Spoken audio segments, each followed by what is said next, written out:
Welcome to Not Your Average Neighbor, the podcast celebrating inspiring individuals and the amazing work they do in our community.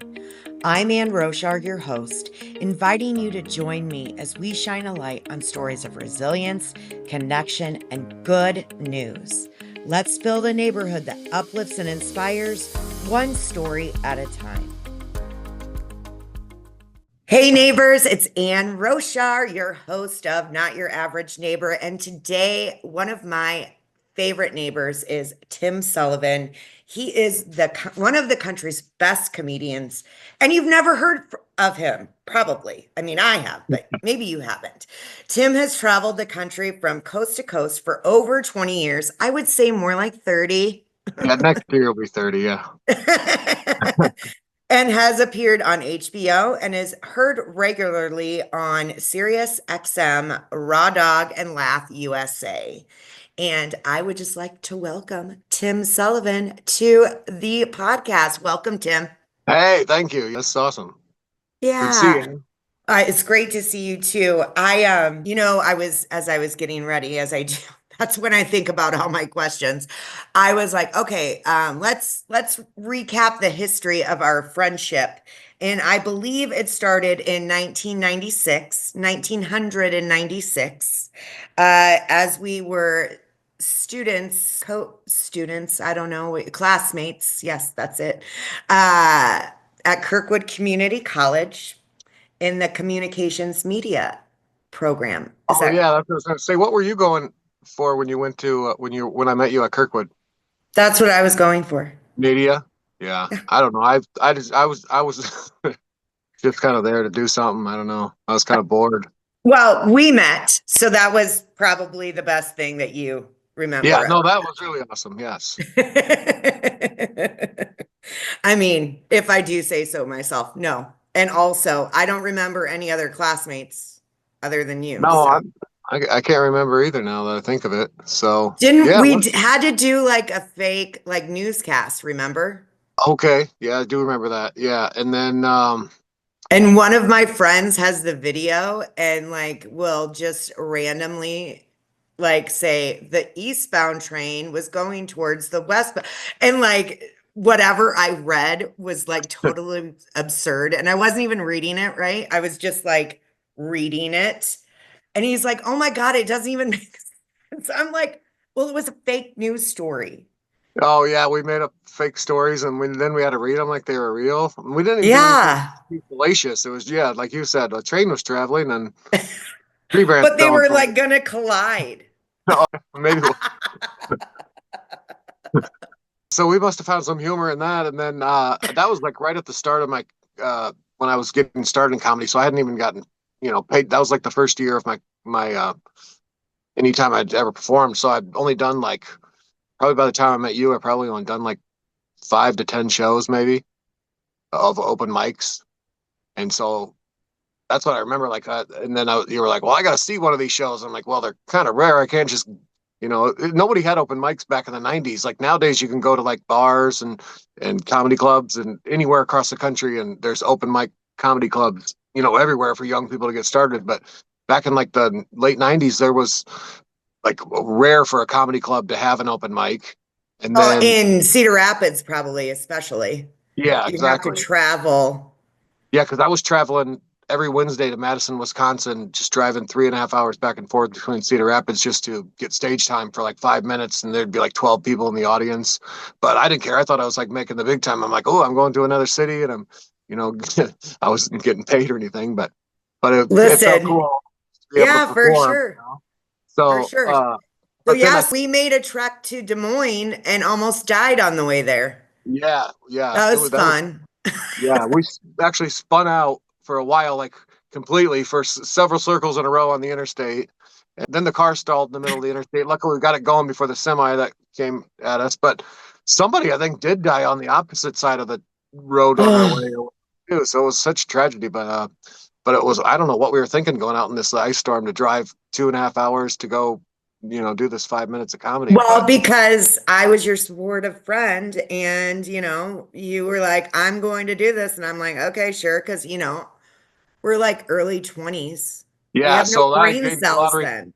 I gained a lot of respect for you then because you traveled, a couple hours to go watch my show, and like I said, we almost that could have been that could have been the end of both of us right there on that interstate. So the fact that Oh we're still here God, is sort of a blessing. that's so awesome. What an awesome memory. But I do remember just laughing the whole time that you were up there. So, Well, and I got to tell you a little bit about that show too, because what I don't know if you even have I don't have memories of what I actually did as performance wise, but I remember it was some sort of a I don't know if it was like a competition, but it was something to where if you did well enough, they were going to let you perform again the next week or whatever. And they were only Mhm. had slots for like two or three people. So they had two of their regular people that liked. And then there was this other lady that was there, and they said she had to travel such a distance to get here. And she traveled like 2 minutes from the comedy club or something, but it was farther than I'm thinking, why? We almost died. That's what the criteria is. I should at least be able to get a performance next week. So. Did you? You didn't.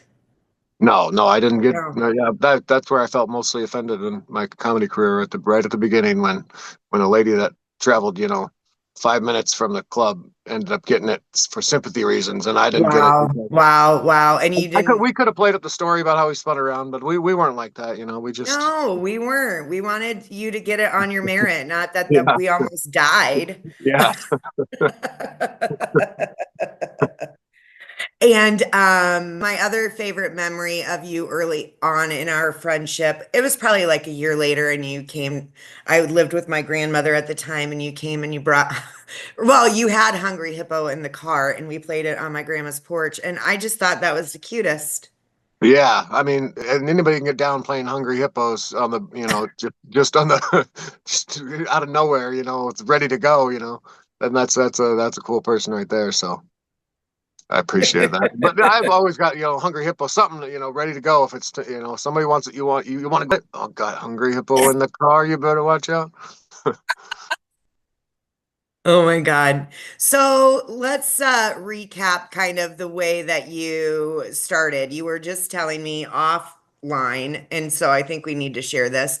Via your t-shirt, Three's Company is on it. Three's Company from the 70s, Jack Tripper, right? Yeah, yeah, Jack Tripper. Yeah, that guy was comedy gold to me. I loved it when he fell over the couch, just all the goofy things. I never really understood. I was kind of a kid when I was watching the first episode of Three's Company, so I never got all the innuendos a lot of times, but there was just always some sort of confusion that was, should never have happened, that they were always mistaking each other for something going on. And I just always found that hilarious that they like, and then just the way then Jack Tripper, so physical, flipping over, falling over. And the Furley was like the first person that I ever did like an impression of as a kid. So I would, I had this little suit coat that every once in a while I have to wear, to church or whatever. But I found if I flipped this little suit coat out that my mom bought me, it had this like goofy looking pattern, like a big red, crazy looking pattern, looked like a Mr. Furley coat. And then I would tie my mom's bathrobe, you know, waistband around my neck for a tie.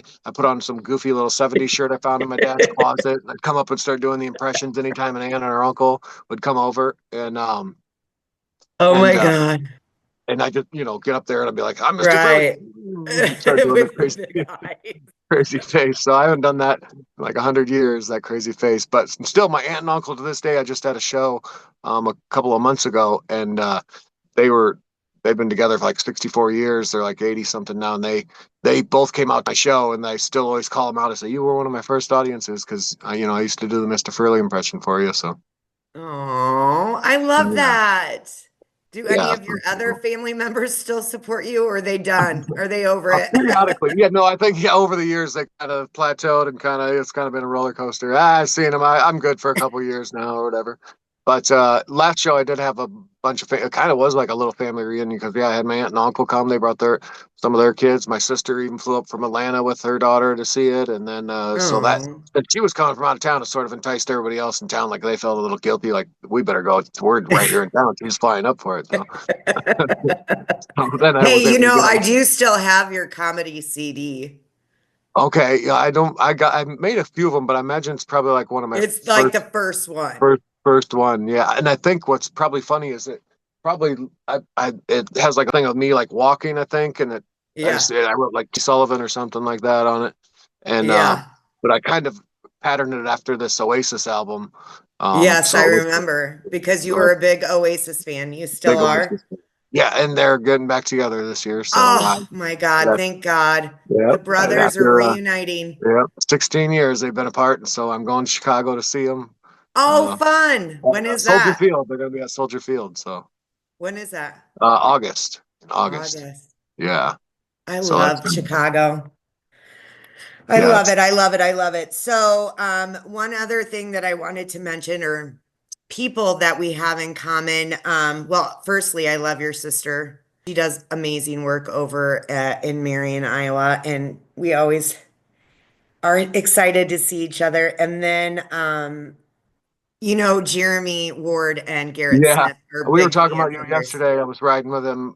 We're coming back from somewhere, and I said, "Hey, I'm going to be on Ann's podcast tomorrow." And he's like, "Hey, I don't know." And I was like, "Yeah." He's like, "Oh wow, she's best friend." So Yeah. Yeah. Oh my God, that's so funny. They talk like you. oh yeah, he was. You know what? What's kind of funny is my wife had a friend because my cousin Jeremy owns a restaurant in town, and she had a friend going to his restaurant, and that didn't know him, and she's like, "Your husband is working at the restaurant over there," and he's like, "What are you talking about?" But yeah, it's because we talk kind of the same, and Well, you're not that bald. no, I know, but he wears a hat a lot. He tries to trick Oh, people. So, sure.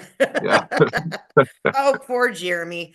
yeah. Seriously, though, he could be a comedian too. He no, you know what's funny is one time at his restaurant we did hold I used to do once in a while do like an open mic or something there, and so I would have some comedians come in and it was kind of cool. But I got him to do like a staff comedy night one night where I had Oh, the staff get up there and tell jokes, and so Jeremy, my cousin, he is like sort of way funnier than me just personally because he's just so wild and cracking out jokes. Sometimes he just steals my jokes and use them in front of my watching like that's my joke you're telling these people. What are you stole it right in front of my face. But and then he'll get the laughs for my joke. Uh so had him get up there to do the open mic one night and he just completely froze in front of the microphone. He oh, couldn't even do it. He was not himself in front of the microphone. Got him behind the bar, he was better. So yeah. Maybe that's what he should have done is had the microphone at the bar. yeah. Yeah, exactly. Well, Next let's time, Michael, shout we're gonna out. Jeremy owns Vernon Bar and Grill, correct? correct. Yeah, the Vernon That Bar and is Grill. his place. It used to be um what's there now? I It don't used to know, be but it's in the old Cork and Fork. So the if you old Cork and haven't Fork been Inn there, they behind the have Dairy Queen. great staff, great food. He may steal a joke or two from you if Yeah, you're he's just a lucky. character. Yeah, he's a character, and you'll hear him telling my jokes. When he's behind the bar, and yeah, they serve breakfast all day. You can't even go in Cedar Rapids and find a restaurant that has you can get food any kind of late night I at all. know, you're right. They at least have food, somewhat late at night there. So, that's Yep. one nice thing. But Well, we love Jeremy and the Vernon Bar and Grill. And so, yay. That's so great that you were just with him yesterday. I didn't know how much you get to see him yeah, or.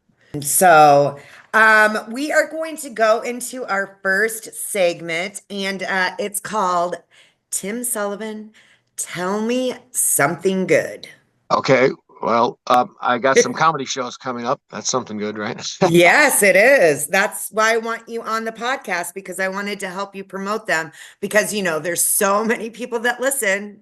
Yeah, no, that's awesome. I mean, and then this is really awesome that you got this podcast. So, I was listening to some of your episodes and they've been entertaining. So I hope people are catching on to it. I hope so too. So where are you at first in Let's see. I April? got coming up April 10th. I'm gonna be in Burlington, and I'm gonna be opening for Mr. Jimmy Walker, JJ Dynamite Walker. I feel like Wendy and I might have to come. Are the tickets sold out yet? I don't think the tickets are sold out yet. It's I April think 10th. yeah, April 10th at the Memorial Auditorium. I think we call it the Memorial Auditorium more. Now I need to really look that one up. But It's it's the Thursday, April 10th. or whatever, and it's easy to find if you look up Jimmy Walker Burlington, so you'll be able to find the tickets just by We doing that. do love some Jimmy Walker. And Yeah. I mean, she's never seen you perform, so that would be fun too. And I Yeah. haven't seen you perform for a long time, so we might need to look into that. And then the next And I one met Jimmy a is long time ago too when I first got started in comedy because there was a lot of guys that they sort of kind of talk. I was just real new, like probably about the time I met you, and I would hang around the comedy club and you'd come in, and I'd heard like other comedians talk about him, and they kind of like were trying to talk crap about him, like he wasn't funny or he didn't do this or that or something. And I know he sometimes would refuse to say dynamite in his show, is what I heard, Oh, because it's he wanted just to kind of over. get past it. Yeah, you do one thing. And, same story kind of when I met Screech, which that's a whole nother story. But so I asked him, I said, hey, these other comedians say this about you, and then he kind of said an interesting thing. He said, sometimes you'll find like the more fame or whatever that you get, then people sort of talk more trash about you and stuff. So, and I was like, Sure. I was kind of young, and I was like, oh, that's kind of cool. So that was the first time I ever met him, and then I haven't seen him in years. So it'll be interesting to see him after all these Oh, years from when I yay. met him then to this point in life, now. So after doing Yay. comedy, so That's awesome. So that's April 10th. It's Thursday, April 10th, yeah. and that's in Burlington, Iowa. And then the next one is And then, well, I think in between there, I may have and I don't know how I got signed up for this, but this is not even something I'm promoting. I'm just telling it to be funny. But a guy, he's kind of a random booker, so he never tells you like where the show is at until you say, "Hey, that's a city near me or on my route, and it looks like the pay's all right, so I'll accept that gig." And then he said, "All right, now that you accept it, here's where it's at." And then so he said it was at a an after prom party. oh shit. And I'm like, I don't No. know. I don't think that's really my audience. And then he's like, well, I don't know. When I do those shows, I just do a lot of crowd work. I'm like, well, now I've got to. So I don't know if I still got that one on the books Oh somewhere in my between. gosh, Tim. I mean, it sounds like it pays good money, but I'm like, I don't know. I still don't know if I want that kind of risk. I'm like, how much time do they want? He's like, they want I'm like, an hour. Jeez, so we like in front of high Oh, school they kids. don't. What are we gonna talk about? So, Yeah, because no shit. I quit listening to music years ago, so I don't even know pop culture Same, music anymore. Like the only same. songs I know are the ones that are on, the commercials, like Jardians is really swell. Da, da, da. So those are the only new songs that I know. But so I'm a little nervous trying to relate to the young high school kids, but who knows? We'll see. Maybe you could talk, well, maybe they like Oasis, They're very I mean, they're very emo 90s kids, I feel like. yeah, it seems like all that stuff comes back. I mean, if you go into like Hot Topic or Spencer Gifts, it's all the 90s t-shirts and stuff in there. So Right, right. So maybe talk about, yeah, I'm just Nirvana gonna or get a new. something. I'm just gonna get like 12 t-shirts and put it on. What do you think of this one, kids? What do you think That of would this be one? good. And Kurt then they'll be Cobain. like, What do you why? think of? Yeah, then they'll be like, why is that guy putting on? I'm like, Bert Kreischer does it all the time. Come on, he makes millions. I can't change his shirt. You need a bigger beer belly, though. Well, yeah, maybe that's the thing. I guess there's something to that. Who Well, knew? that's amazing. So, which prom? Is it Uh, local? I think it's somewhere in Western Iowa. So Okay. yeah, Oh, so I got to find out what their mascot is, maybe, and start from the scratch right there. But I kind of haven't emailed them back about it because I'm like kind of hoping it doesn't happen. But then if it does last second, I'll be like, I guess I got no choice. I got to do it. yeah, exactly. Yeah, for sure. I But mean, yeah, then say yes. Say yes to yeah, opportunities. That's what I I always know. say. Yeah. So then after that, I got a show in Cedar Rapids, Iowa, here on April 28th, which is a Monday, with WWE Hall of Famer Mick Foley. So he has like three. You're a big fan of his, and he's a big fan of yours, right? Yeah, exactly. And well, the crazy thing is I was a fan of wrestling growing up. It's one of the first like exciting things I ever seen. Like just the things that they would do and the way they would act and the way they would pretend to be upset with each other, and just to see what Yeah. kind of angles why they would want to start a feud with each other and stuff. And then they were always wearing crazy outfits and things like that. So I just found it entertaining. But that's another story. So I got into wrestling. As a kid, I wrestling and but I remember, the older I would get, I'd start to understand, okay, maybe wrestling isn't real, maybe there's some sort of, acting to it, or there's but the funny part is there was this one guy I watched and he wasn't on WWF wrestling at the time. He was on like some smaller circuit you could find at, Sunday afternoon on some crappy channel.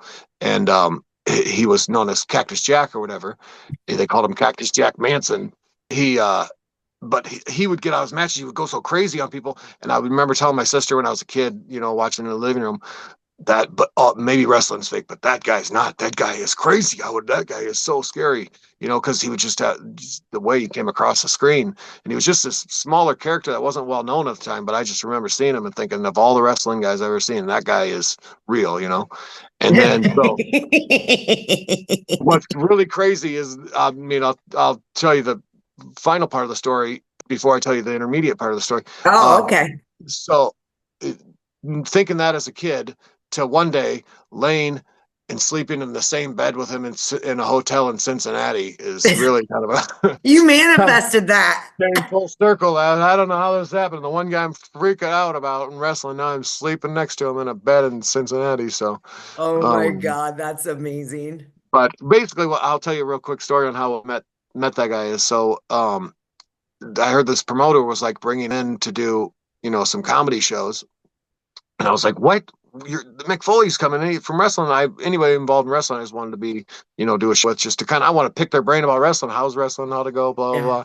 Well, that'd be a cool thing. So he said he had him booked for like 3 shows or whatever. And so he said, well, you can pick them up from the airport or whatever and, uh, and drive them around. And so, anyways, the way I tell the story is that we did this show in Duluth, Minnesota, basically. And then we were going to drive the next night to Minneapolis to do another show, but we were going to leave immediately after the show in Duluth and check into our hotel a little early so we would be there the next day. But then the roads got so icy, basically we had to like pull over on the side of the road, and then all the hotel rooms were full. So there was only like, because everybody was pulling over, the roads were so icy. So we had to like share a hotel room, but luckily this hotel there was a bedroom, so this one wasn't the time we were sleeping in a bed together. He Okay. slept in his own bedroom with the door closed, and I was in the same room with him, but I had the living room with the pull-out couch or whatever, Right. But Right. And then, this is the first time you're meeting him, and yeah, like you had done a show, you so but don't we know didn't him, really know each you're a other. big fan of Mick Foley, and now Yeah. you're sharing a room. Yeah, and he's was like debating whether he should get his own rental car too, and then he kind of looked up the prices and he's like, "Ah, screw that. Okay, I guess I'm riding with you," And so, and so then we decided to leave after that show that night, and and we end up in the hotel to stay for the night. So we had to share a hotel room. We couldn't get separate rooms, but like I said, it was sort of separate. But now I was like trying to call him on the cell. I text him, "Hey, are you awake yet? We gotta get going we still got to get to Minneapolis, it's the next morning. So Right. he didn't answer his text. I tried calling him on his cell phone, he didn't answer that. So then I like go and like, knock on the little bedroom door that he has there. He's not answering that. And I'm like, gee, we're going to be late if you don't wake up. We got, housekeeping's coming. So then I decided, I guess I better creep open his door. So I creep open the door, and then there he is, just sound asleep, snoring or whatever. And I'm like, oh my God, this is not good. Because like if you think about it, like the jokes, a professional wrestler just is like, that's what I'm trying to say. I don't know if anybody ever had the pleasure of waking up a professional wrestler from their sleep. Like, what are you supposed to do? How do you go wake up a professional wrestler? Right. Exactly. Yeah. So So what how I did always you say is, wake him up? Did you? I stood on top of the dresser and I dropped the elbow on him, and I got the hell out of there. He got up. No, but so yeah, I don't know. I think I poked him with a stick from far. Like I would Well, wake my he's dad got up. to be huge, right? Yeah. Like a It was very like when I was a kid, one of the scariest things ever was when my dad would fall asleep in front of the TV, because we didn't have a remote control like, dads do nowadays. So he had to sleep directly in front of the TV so he could, change the channel without having to get up out of the chair. So Saturdays yeah. he would fall asleep watching Hee Haw, and then now I would be like so bored, be raining outside, couldn't go outside. I have to sit there and watch Hee Haw while Dad's sleeping in front of the TV. It was the worst. People pop up out of the corn, tell a little. That was a worst show. I liked comedy, but that was not comedy to me. I Oh, hated that that. was not. But my dad No. loved it. But whatever. Oh, I think all of our parents did. Minnie Yeah, Pearl. yeah. Minnie That's Pearl. so He funny. liked Roy Clark. He's guitar playing and banjo Oh yeah. playing. Yep, But yep, yep. I would try to change the channel, and then we didn't have our knob would always be busted off, so you had to get like the pliers out to change the channel, you know. Right. So, but each time that you changed the channel, there was like 7 different channels of static in between each of the Right. 3 channels that you had on your TV. So that might be okay volume when my dad's watching He-Haw, but I get the pliers out and I change the channel. Now it's like my You dad's wake waking up. up. I can't get the pliers hooked up back. I'm trying to change it quickly before and he's like screaming, "What the hell are you doing?" And I was like, "Oh, I'm trying to. I don't want to watch Hee Haw." And I cry like, he's saying, "Shut up, or I'll give you something to cry about." I'm like, "Dad, you don't need to do this. I don't need you picking me up from school in your green station wagon. That makes me cry every time. It has wood on it. Oh my God. It's not even real I wood." mean, I don't know what the funniest part of that story is, but because it's all funny, but honestly, the hers with can you believe like kids these days have it so No, I easy? know. And you do get a lot of technology nowadays, but I don't know if it's as fun, having as much technology. It was kind Yeah, of I more mean, fun. right. We Less, had to less we had to technology. figure out shit. We had to like get in there and be like, how do I change it? Yeah. And of course you had to sit right by Really, it. the only other thing on besides Hee Haw at that hour at 3 o'clock on a Saturday would be like Bob Ross paintings, but you freaking love that show, just watch it. And then he'd start ruining the picture. You're like, Bob, you're ruining the damn picture. And then he'd, make it look cool again. You're like, oh, okay, I guess I see what you did there. But I liked I liked how he spoke. It was very calming. I don't think I ever attempted a Bob Ross painting. Oh, look at you. Oh, nice. Bob Ross mints, I just realized sitting there. Shout out Bob Ross. Yeah. So, I guess my next question for you would be, I mean, you've been doing comedy for nearly 30 years. Let's just say that. And I mean, what are your top three, like, favorite, memorable comedians, moments, whatever? Well, I mean, one of my favorite comedians, like years ago, it was probably 96, I want to say, probably the year I met you, that I went to a show at Hampshire Auditorium in Iowa City, and it was Mhm. called Sunday Night Live, and it was with some of the cast from Saturday Night Live at Oh, the time. fun, So the fun. first person up, well, first off, they actually had one of my friends hosted the show. He was the manager at Penguins. They had him host the night of comedy at Hampshire, and so he Okay. went out and hosted, but and just did a couple of corny jokes for a few minutes. And then they had, like, for some reason they hired an improv troupe before the Saturday Night Live comedians, but this improv troupe went on for like an hour, seriously Oh, an hour. no. So it's like you're already there for an hour. Okay. Right. Then they're like, all right, now let's start Sunday Night Live. And now they welcome out Daryl Hammond, from Saturday Oh, Night I Live. love, yeah, Yeah. yeah, And he does his like Bill Clinton impression. He's so good at yeah. impressions, and the audio. And the thing was, it was like a fundraiser for the University of Iowa's Alumni Association or something. So they were Oh, okay. they were raising money. So it was a lot of older people and a lot of donors that were like got free tickets to the show because they had donated so much, and everything. Right. And then so Daryl Ham comes out and they loved him because he was doing all the Bill Clinton impressions, everything He's that he does. so So good. Yeah, yeah. then the next person that goes out is Jim Brewer from Saturday Night Live, and Jim Brewer's a little bit more risque for them. He's got a tie dye shirt on. He's kind of talking about drinking and Getting weed and high. stuff and everything. Yeah. Yeah, and so, but he's so animated and goofy that they still enjoyed him. It was just kind of hard not to laugh at him, regardless of what subject matter he's talking about, and he wasn't doing anything too bad. But then the last person, the headliner, was Norm Macdonald that night, and my Oh, friend was telling me before the show, because he was backstage with Norm, because he was, the host of the show. And he was saying, right while Jim Brewer was out there, he was saying Norm was backstage, just like kind of rubbing his belly, going, "Oh, they're going to hate me. They're going to hate me." And he's like, "What are you talking about? You're Norm Macdonald. They're going to love you. You're going to be fine." He's like, "No, they're going to hate me.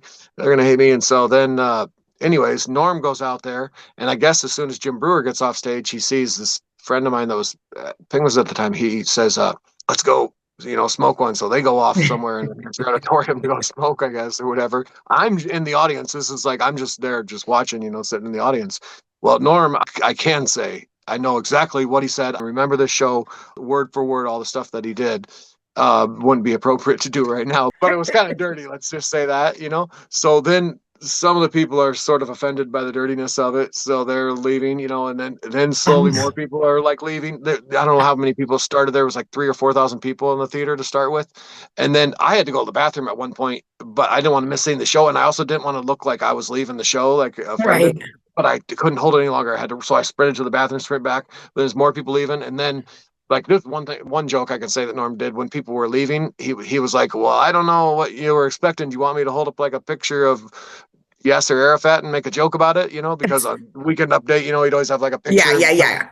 jokes about him, whatever. So, but here's where the story gets kind of funny for me. So eventually, they end up kicking Norm. He was supposed to golf with them the next day for their thing. They said no, we're rescinding your privilege. Paul Harvey talked about it on his show the next day. How Norm offended all these people, and it was an interesting show. Norm, I had heard when he went back to Saturday Night Live, he had this letter from the athletic director at Iowa at the time. I can't remember what his name was, Bowlesby, and telling him, well, hey, we rescind you playing golf or whatever. So he had always hung it up. And then years later, but so it became this notorious story. And like I said, I remember all the jokes. Well, I ended up doing a show or meeting Norm, one night, and I was talking to him before the show, and I was like, hey, I was at that show that you did, in Iowa when, everybody walked, blah. And he's like, oh man, that was crazy, whatever. And I said, I remember you were telling this joke and that. And so then I started telling him his jokes, but I kind of Yeah. started doing them like in his voice too or whatever. Yeah. And so I'm Yeah. like, and then and then now what's crazy is I'm in the green room with Norm telling him his jokes from that night, and then Norm's listening to him, and then like I'll get to the punchline of Norm's own joke, and then he's like, that's a good one, yeah. He would like he's laughing at me telling him his own jokes, and then like after the My show God, that I night. bet that was an outer body experience for you. Yeah, it was like crazy because I mean I just couldn't believe it. And then like after the show, he comes up to me in the green room again and he's like, hey, what were some more of those jokes that I was doing? And then he started writing his own jokes down that I'm telling him he's rewriting his jokes like he had forgotten them all these years later or whatever. And Oh, then I started telling him like any jokes that I knew of his that weren't even from that show. And I was like, and then you did this other joke that night, or maybe we're all from that show. And then he's like, oh, I forgot about that one. And he starts writing. And so then he did a special like year or two after that, after I had told him those jokes. And I yeah. remember there was this one that he had never done since that show, and I'd never seen him on any of his live shows. And then he did it on this new special or whatever. So like, dang, maybe I re-triggered him, helped him remember that joke or Oh, whatever. So that's amazing, Tim. I had no idea that that was a story that connected you guys. yeah, so that was pretty cool. Oh, wow. Like mic drop. Do you want to say any others? That Well, was and pretty good. I also then I had a CD I had at the time because I was telling him I made this CD. It was and what I did on the CD is was such goofy things. It would have like my stand-up comedy on it, but then it would sound like you were changing the dial of the radio, and then it would go like I had a goofy song that I had performed. Then it would change the dial again, and I would like perform these skits. So I did this one skit where it was like comedians, doing like a countdown on the radio or something. I don't remember exactly what I was doing. So, but I would do impressions like Jeff Foxworthy, like, hey, we're redneck here. And then I did one of like Norm Macdonald. All right, I'm here. And so then I was telling Norm about that. And he's like, well, where's this CD that you're talking about? And I said, well, actually, I got one right here.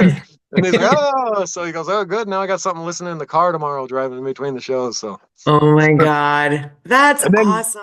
I did text Norm and I told him when Bob Bowlesby got the job to be the what is it called? The guy of the Big 12 conference, the head of the Big 12 conference. I said, hey, look, your buddy's the head of the Big 12 conference or whatever. So he liked that. Oh, so you just texted Norm McDonald. Just Well, text. no, I shouldn't say texted. It was on the Twitter, but Oh, okay. yeah, but he responded back that he liked that. But that's a whole nother Oh funny my thing too. God. That's amazing. Oh my gosh. Cool. So Do you have yeah. any, I mean, what is like, let's talk about Mick Foley and his comedy. Like, how did he transition to a Well, comedian? I tried to tell my mom and dad that because when he came to town once before, I took him over to my parents' house, and my mom doesn't know anything about professional wrestling, has no clue who he is or whatever. And my dad, he used to take me to go watch like Hulk Hogan and Macho Man and stuff, when they would come to town. He knew like that era, but he didn't know Mick Foley's era of wrestling, so he knew nothing about his style. And so Right. I just said, hey, the wrestler guy that I'm doing the shows with he's gonna stop over tomorrow. So we came over, and then like when we came to my mom's house, my mom comes up the stairs and she sees him and she's like, hey, you want to wrestle? And I'm like, Mom, what are you doing? Get out of here. And then so then we come up and we sit up in the kitchen, and my dad starts talking about wrestling and stuff. Oh, we've watched wrestling before, and I took Tim to some shows when he was a kid, and one time we were at a live taping, I think, and we must have been sitting on the wrong side of the camera because you could tell it was a kind of like a fake punch this and fake punch that or whatever. And I'm thinking, and I'm like, Dad, will you shut your freaking mouth? Mick Foley's sitting here. You don't need to be saying that to him.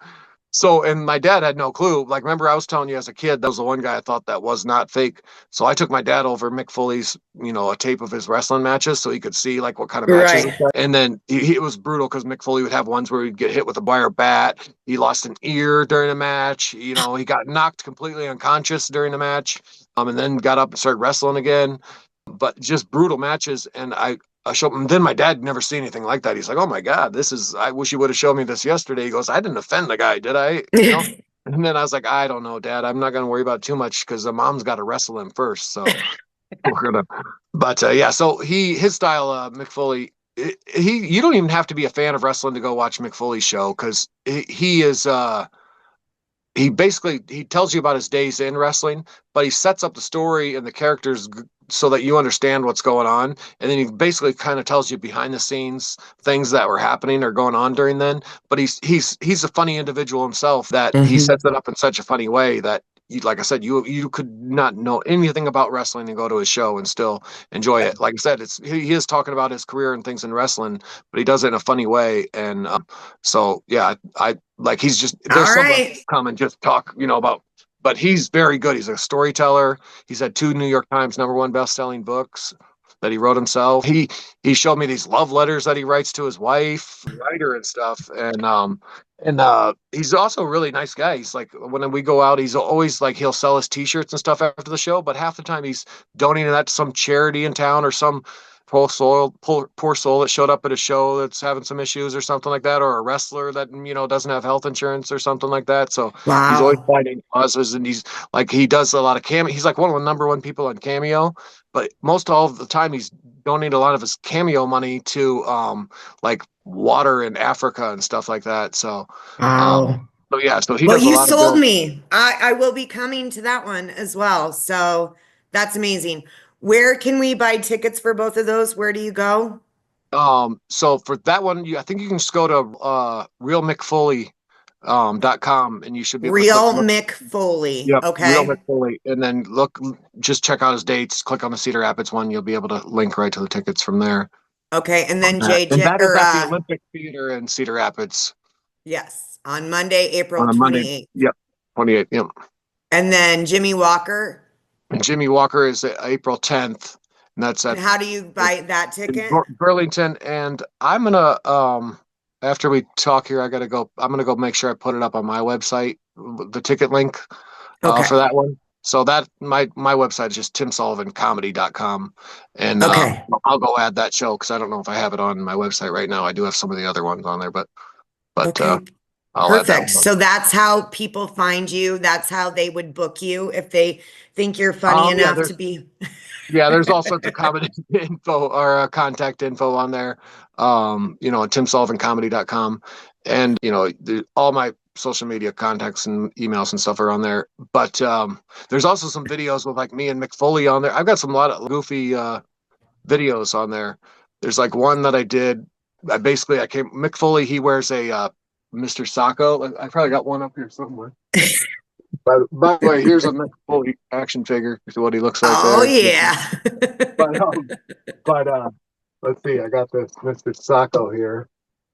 Okay, so this is a thing that Mick Foley does in his show. He eventually he pulled out this thing out of his trunks, and it's he puts it on his hand, and it's Mr. Sacco. Hey, Mr. Sacco, and that got started because Vince McMahon was in the hospital in a wrestling thing one time, and Mick Foley came in to cheer him up, and he clowning with him that was sort of like stealing the show. And Mick Foley said, all right, on the spot, he kind of needed something to overtake the clown, so he like took off his sock and drew a little face and started doing Mr. Sacco to try to.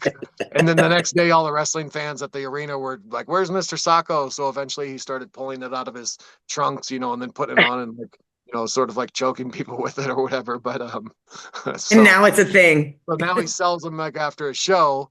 But what was crazy is I had made this show myself with another comedian in town at one point, and it was called "What If This Was a Show?" And there's this building called the Cherry Building in Cedar Rapids, and we had access to it, so we would film like we were different characters in the building. There was called this one guy was like the security Dan. He was like security man. Then there was like me and the other comedian named Doug Thompson, and we would kind of both be like two goofy looking guys. Like I was already goofy looking enough, just how I am. But we put on these little wigs and be like, "Oh yeah, man, cool." And then we kind of wander around this building, looking for trouble in the middle of the night. And we'd run into the security guy, or these. I had two Napoleon Dynamite masks that were both just a little bit off, so I'd have them wearing shirts, and then but they were like silent, they couldn't speak, so they just kind of we did sign language and talked to them, and then I would make like wrestling bets. So it was kind of a real weird show. But then at one of the points, I was trying to promote. Oh, there's another guy on there that I would call the ghost hunter. He was like a ghost hunter in the building. He would tell you where the ghosts were.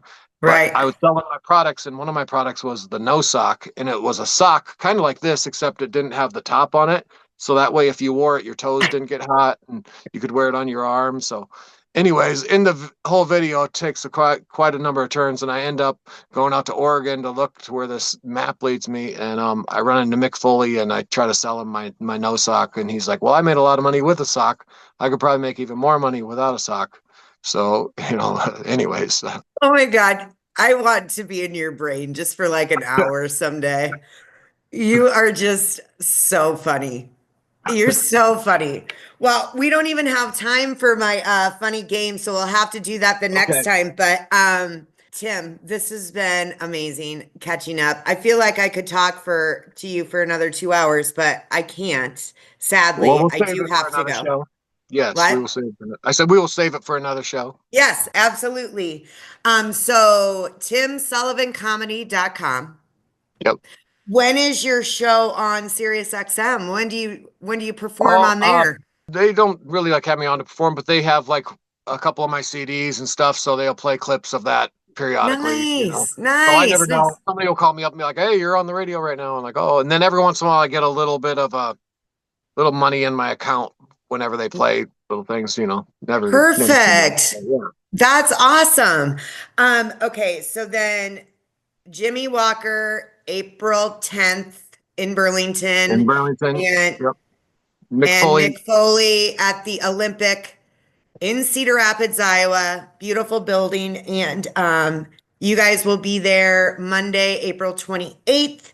And that you can find tickets on your website or on Mix, Yeah, or just correct? type in those things. Yeah, McFoley, Cedar Rapids. If you look, having trouble finding it, or Jimmy Walker, Burlington, and the shows should come up. So, Well, I'm a big fan of yours, and I just really appreciate you taking time to share some funny in this crazy world of ours. well, yeah, And thanks, Ann, for having me, and thanks for bringing happy sunshine to everybody too. So, well, again, like I said on my last episode, I don't know if it's gonna take off like wildfire because really all we want to do is bitch about all the bad things. yeah, well, yeah, but we need to have some good things like you're doing. So, Yeah, well, thank you, honey. I look forward to seeing you again. Neighbors, don't forget to like, share, review, comment, and find me on Amazon Music, Apple Podcasts, and Spotify. Until next time, neighbors, we'll see you soon.